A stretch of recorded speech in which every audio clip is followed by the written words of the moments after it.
Nigeria go survive. Nigeria go survive. Nigeria go survive. Oh, Nigeria go survive. Make you tell Andrew, Nigeria go survive. Mi lè gbàgbé orin yẹn. Tí mi bá ní bùkún 1985, 86, I think. Òun ni orin yẹn tó gbalẹ̀ kankan gbà náà lọ ní Nàìjíríà. Àwa tá bá rántí, ìmọ̀ ìpẹ́ ọmọ kékeré làwa ń gbà yẹn. Àdẹ̀ tí ìdàgbà báyìí náà. Nigeria go survive. Ní 1984, Bàbá Kúmúyì ó ní ká máa gbàdúrà fún Nàìjíríà. Before that gan a ti fọ́ television wa pẹ̀lú preaching nẹ̀.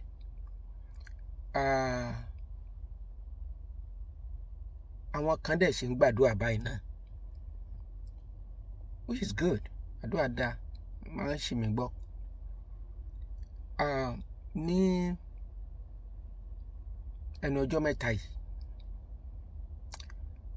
Kúmúyì tún yọ sí bọ̀m̀bọ̀ ó ní ká máa gbàdúrà. Pàtẹ́wọ́ fún wọn. Àdúrà, keep on praying. Ṣùgbọ́n mo rí àwọn kankan lóòótọ́. Àwọn tí wọ́n ń wò wípé Bíbélì pé, tí wọ́n dẹ̀ ń wò wípé pray and work tí Bíbélì sọ yẹn ó ní ìtumọ̀ tó ní agbára. Pray and work, àbí? Máa ṣọ́ra, máa gbàdúrà. Ìgbà tí wọ́n fẹ́ wá mú Jésù Olúwa, wọ́n gé etí, Pétérù gé etí kan lára àwọn ọmọ ogun yẹn. Jésù mú etí yẹn, ó lẹ̀ mọ́ padà.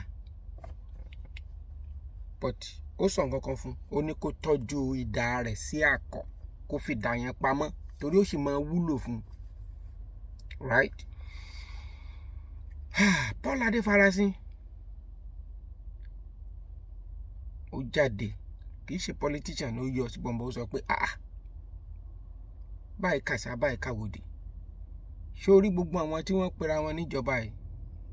Adarí pọ́n ni wọ́n, olóbùkún ayé àti ọ̀run ni wọ́n. Ẹ mọ nǹkan tó ṣe? Èmi ò wá béèrè lọ́wọ́ ọ̀rẹ́ ìwọ tí ọ̀rẹ́ mi tí ẹ bá mi wo fọ́nrán ìtẹ̀dẹ̀ máa fi ránṣẹ́ sí ẹni tí wọ́n fi ránṣẹ́ sí àti táwa tá a wò. Ṣé ìwọ náà ní plan B? Tó bá kà sí gàràǹgídá, plan B wo lo ní? Tí Fúlàní bá ka ọmọlé lónìí, ǹjẹ́ o ní plan B? Ṣé o ti gbọ́ pé Benue governor ìyẹn Otom ó ti sọ fún ìwọ tó bá lè rọ ìbọn àgbélẹ̀rọ ìbọn ohunkóhun tó bá lè fi defend ara ẹ̀, ṣé o ti gbọ́? Tí o fi lọ dájú máa sọ bẹ́ẹ̀ ní nǹkan bí ọdún mélòó kan sẹ́yìn, àbí ṣáà ti gbàgbé ni? Torí a kì í gbàgbé nǹkan. Àwa Yorùbá in particular gbàgbé nǹkan. Ẹ̀yin ìyá tẹ́ lọ kùlù bọ́ọ̀dì ń sìn, tẹ́ lọ gba 5,000, tẹ́ wá jìyà ọdún mẹ́jọ, ẹ ti bẹ̀rẹ̀. Mi ò bú yín o. Gbẹ̀yìn náà mọ̀ pé ẹ̀yin lẹ̀ ń kó bá wa, ẹ̀yin lẹ̀ ń ba ayé jẹ́, ẹ̀yin tẹ́ lọ ń join politics. 1999 constitution yìí, béèyàn kan bá lọ ń kùlù bọ́ọ̀dì wèrè kan tó sọ pé òun fẹ́ lọ dìbò, ẹ kàn fẹ́ ba ayé ara yín jẹ́ ni. Mo ó kéde lockdown mọ́ yín. Ẹ tẹ́ wàá mọ̀ nǹkan tó ṣẹlẹ̀. Paul Adéfarasin pastor ni, kì í sì ṣe politician, but tó sọ ọ̀tọ̀ sínú ọ̀rọ̀ àwọn olóṣèlú yẹn ni. Ìwọ tó bá fẹ́ràn ara inú ọmọ church ẹ̀ ní bá sọ̀rọ̀ lọ ní plan B. But kí ni plan B yẹn ní tún ṣe? Ẹni tí ò bá lówó ńkọ́, oníkẹ́lòmíì bá lè gbé flyboat, tó bá lè gbọ́kadà kó já lọ sí Benin Republic, gbọ́dọ̀ ẹ̀jẹ̀ sẹ́mẹ̀ ló máa já lọ sí. Ṣùgbọ́n ẹni tí ò bá wá lówó ọ̀kadà rárá ńkọ́? Ṣé orí gbogbo àwọn olóṣèlú ti dó bẹ̀ látòrí Jagabandit, gbogbo wọn pátá àti àwọn gọ́fúnà? Ẹ mọ nǹkan táwọn gọ́fúnà ń ṣe lẹ́nu ọjọ́ mẹ́ta ni? Ẹ mọ iye tó ń ná sórí private jet. Nígbà tí ò bá síná tẹ́ ẹ fi wò ó, billions ní. Ẹ ti gbọ́? aláàrù tó ń jẹ búrẹ́dì awọ rẹ̀ ló ń jẹ nǹkan ti dé ẹ tí ẹ ok ẹni bá ń support APC àbí ń support PDP àbó tí ń support ń gbàdúrà fún Nàìjíríà ẹ káre ẹ kú oríire ẹ kú oríire àbí ṣé màá sọ pé ẹ kú orí bú ni ẹ máa ṣe ń ṣó ń bò láì owó ọ̀kadà gan àti gbé torí pé bí nǹkan tí mò ń wò tó ń bọ̀ tó bá máa fi jálulẹ̀ ibi téèyàn wà á sápamọ́ sí àdúrà dá lóòótọ́ o ṣùgbọ́n ṣé o ní plan B gbàdúrà kó ṣọ́ra bójú omi gbígbóná ló lè rọ pamọ́ sínú ngò bójẹ́ yèrè pè ló lè kó pamọ́ àti bẹ́ẹ̀ bẹ́ẹ̀ lọ. wọ́n ní civil war wọ́n ní civil war kan ti wà Nàìjíríà tẹ́lẹ̀tẹ́lẹ̀ èmi ò kà yẹn sí civil war o civil war gangan ló ṣẹ̀ bẹ̀rẹ̀ Nàìjíríà torí pé civil war tẹ́ ń pariwo ṣe bí ilẹ̀ Ìgbò àti kí ló ti jà ìṣe ó jà gbogbo Nàìjíríà ni civil war ló ṣẹ̀ bẹ̀rẹ̀ yìí ẹ mọ̀ tí mo sọ bẹ́ẹ̀ ẹ tiẹ̀ dùn náà ilé bíi kejì sí kẹta sí ibi tí Buhari fún ara ẹ̀ ń gbé wọ́n lọ rọ́ọ̀bù bẹ̀ wọ́n jalè ń bẹ̀ so tí Buhari fún ara ẹjọ́ ta ló tẹ̀ wà ní ìcháàjì gọ́ọ̀mẹ̀ntì ẹ̀ ń gbàdúrà fún yín ta ló wà ní ìcháàjì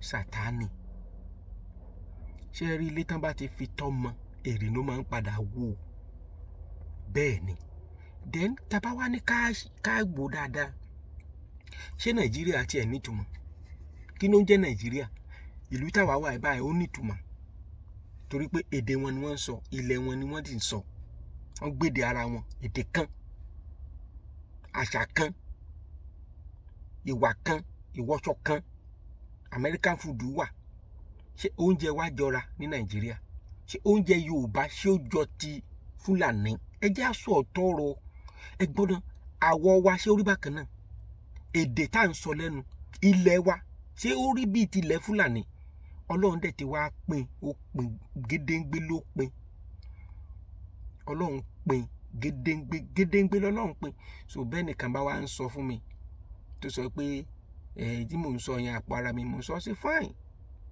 and good ṣùgbọ́n civil war ti bẹ̀rẹ̀ ogun wà Nàìjíríà lọ́wọ́lọ́wọ́ ẹ̀yin lẹ́sìn ń rò wípé kinní kan ìgbà kan kòkó bàbá àṣàsùn ó dáa ẹnu mi ń rùn o ṣùgbọ́n ẹnu mi ẹ lè kó ọ̀rọ̀ sọnù ṣùgbọ́n ẹ lè kó mi dànù bá ń pín fi ránṣẹ́ sẹ́lòmíì o ṣé o ní plan B ilé tó súnmọ́ Aso Rock wọ́n jalè ń bẹ̀ níbi tí Buhari odidi president ń gbé wọ́n wá ń parọ́ mọ́rọ́ lórí irọ́ èké ń purọ́ fúnrọ́ irọ́ ń purọ́ fèké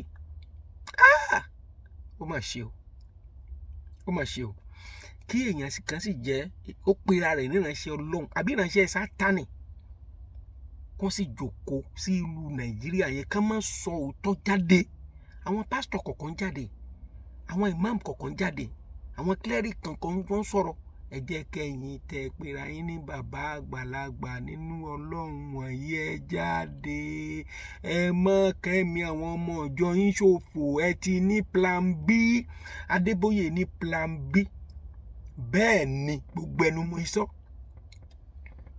bẹ́ẹ̀ ni sà ẹni Oyèdépò abẹ́ni abẹ́fẹ́ parọ́ àkókò mọ̀ pé irọ́ lẹ̀ ń pa tẹ́lẹ̀ bẹ́ẹ̀ ni Joshua TB ó ní plan B Olúkọ̀yà ó ní plan B gbogbo wọn pátá ni wọ́n ní plan B. If you don't have a plan B, I know you have faith, but I have faith too, but I have a plan B.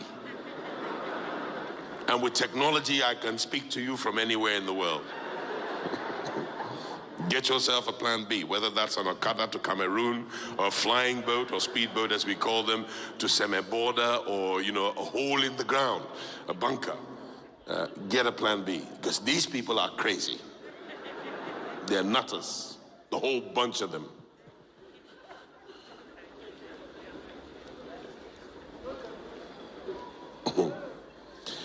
And wait and watch the signs, because it can happen like this. God for. Bí wọ́n gbogbo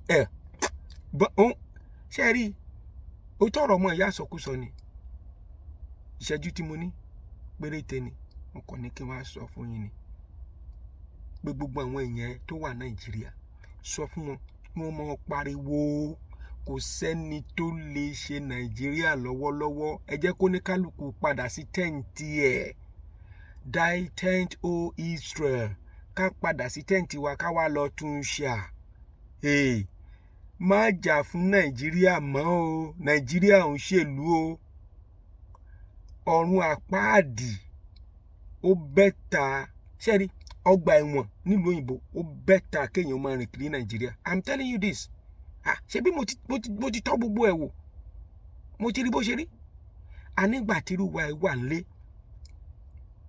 àwọn èèyàn tí mo bá sọ̀rọ̀ wọ́n ní paradise ni nígbà mo wà nílé ọ̀rọ̀ tí mo sọ kò tí ju ọdún 6 sẹ́yìn o 7 ẹ jọ̀ọ́ nígbà tí Buhari débẹ̀ èló náà ń tepo èló lówó dọ́là èló nírẹsì èló náà ń ta indomie wọ́n wá tó kó indomie pamọ́ wọ́n tuntun lọ́ọ̀kì yìí dáhùn báyìí wọn ò lójú àánú wọn rí ti ń rò ó tí mo ní kí n sọ fún yín nìyẹn mẹ́ra pẹ̀rẹ̀ kẹ́mi múyà o mẹ́ra pẹ̀rẹ̀ kẹ́mi múyà ní tèmi ní plan B ní tirẹ̀ o mo sọ yín náà mo dákẹ́ ẹ ṣé.